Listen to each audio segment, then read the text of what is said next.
అయినా మన జర్నీ ఏందో మర్చిపోయినావా? ఇక్కడికి ఫుల్ స్టాప్ ఏమైనా పెడుతున్నావా? కొత్త ఆలోచనలు వస్తున్నాయి, కొత్త పరిచయాలు అవుతున్నాయి. అట్లా ఎందుకు అనుకుంటున్నావే? తనకి వర్క్ రాదు కాబట్టి వర్క్ నేర్పిస్తున్నా. అయినా నువ్వు దానికి వర్క్ నేర్పిస్తున్నట్లేదు, నీకేదో అవసరం ఉండి దాన్ని రప్పించినట్టుంది. అయినా ఆఫీసులో పని చేయడానికి అమ్మాయి దొరికిందా, అబ్బాయి దొరకలేదా? అసలు ఇప్పుడు నీ బాధ ఏందే? నేను వదిలిపెడతా అనుకుంటున్నావా? నేనేమి వదిలిపెట్టాను. తనని వర్క్ చేయడానికి తీసుకొచ్చిన, వర్క్ చేసుకుంటుంది అంతే.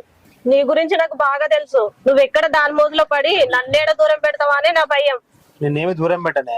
వేరే పిచ్చి పిచ్చి ఆలోచనలు ఆలోచించకుండా పద వెళ్దాం.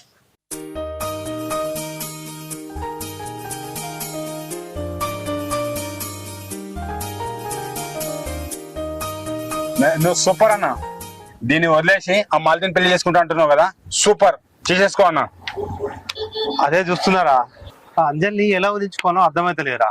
ఎంతో మంది వదిలించుకున్నా, కానీ అంజలిని వదిలించుకోవడానికి అసలు దారి దొరకట్లేదు నాకు.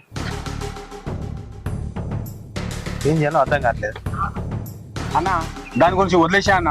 నువ్వు మాలతిని పెళ్లి చేసుకో సపరేట్గా. మాలతిని పెళ్లి చేసుకుని ఉంటే నాకు కావాలి నువ్వు.